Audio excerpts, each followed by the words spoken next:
بسم الله الرحمن الرحيم السلام عليكم ورحمة الله وبركاته maanta mawduuceen wuxuu ku saabsanaan doonaa caafimaadka waxaan uga hadli doonaa mid ka mid ah cudurrada dilayaasha qarsoon ee loo yaqaano diabetic ama cudurka macaanka.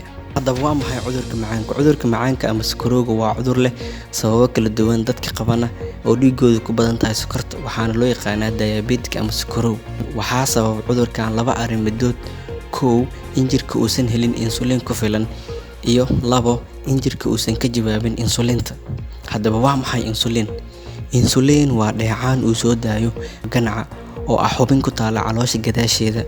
Ganaca waxaa ku jira unugyo kuwaas oo sameeya insulinta kadibna ku dara dhiigga si ay u yareeyaan sokorta badan ee ku jirta dhiigga. Haddaba halkaas waxaan ka ogaanaynaa in dheecaanka insulinta ama insulinka uu xakameeyo sokorta badan ee ku jirta dhiigga, in la helana ay muhiim tahay. Noocyada cudurka macaanka: cudurkan waxa uu leeyahay 3 nooc oo kala ah.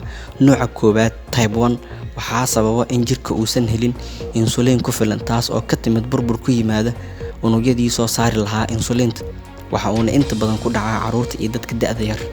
Sababaha ugu badan ee qofka uu ugu dhici karo cudurka macaanka waxa ay noqon karaan kuwo dhaxal ah oo kaga yimid waalidkiisa oo horay u qabay cudurka macaanka, sababo la xiriira deegaanka sida cunada uu qofku cunayo iyo in burbur ku yimaado unugyadii soo saari lahaa insulinta.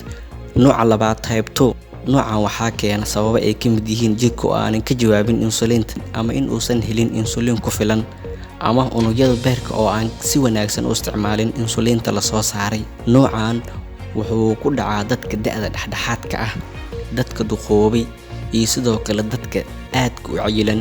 Uma badna inuu ku dhaco dadka yaryar haddii aysan ahayn kuwa cayilkooda xad dhaaf yahay.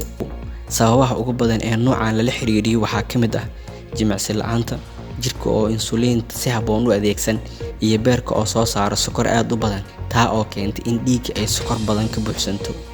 Nooca saddexaad type 3 noocan waxa uu ku dhacaa haweenka uurka leh oo keliya, waxaana loo yaqaanaa gestational diabetes ama sonkorowga ku dhaco hooyooyinka uurka leh, waxaana sababa isbeddello ku yimaada hormoonada.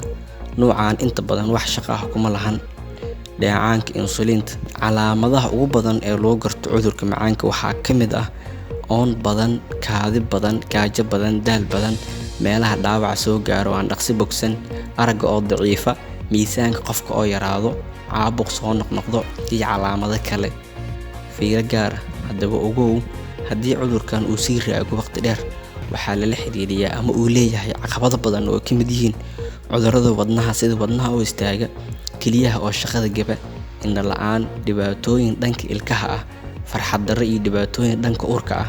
Waa haddii maamada xaamilada ah uu ku dhaco cudurka macaanka. Ugu dambeyn, talo: haddii aad tahay qof qaba cudurka macaanka, ogow waa lala noolaan karaa cudurkan iyadoo la xakameynayo. Fadlan la xiriir goob caafimaad.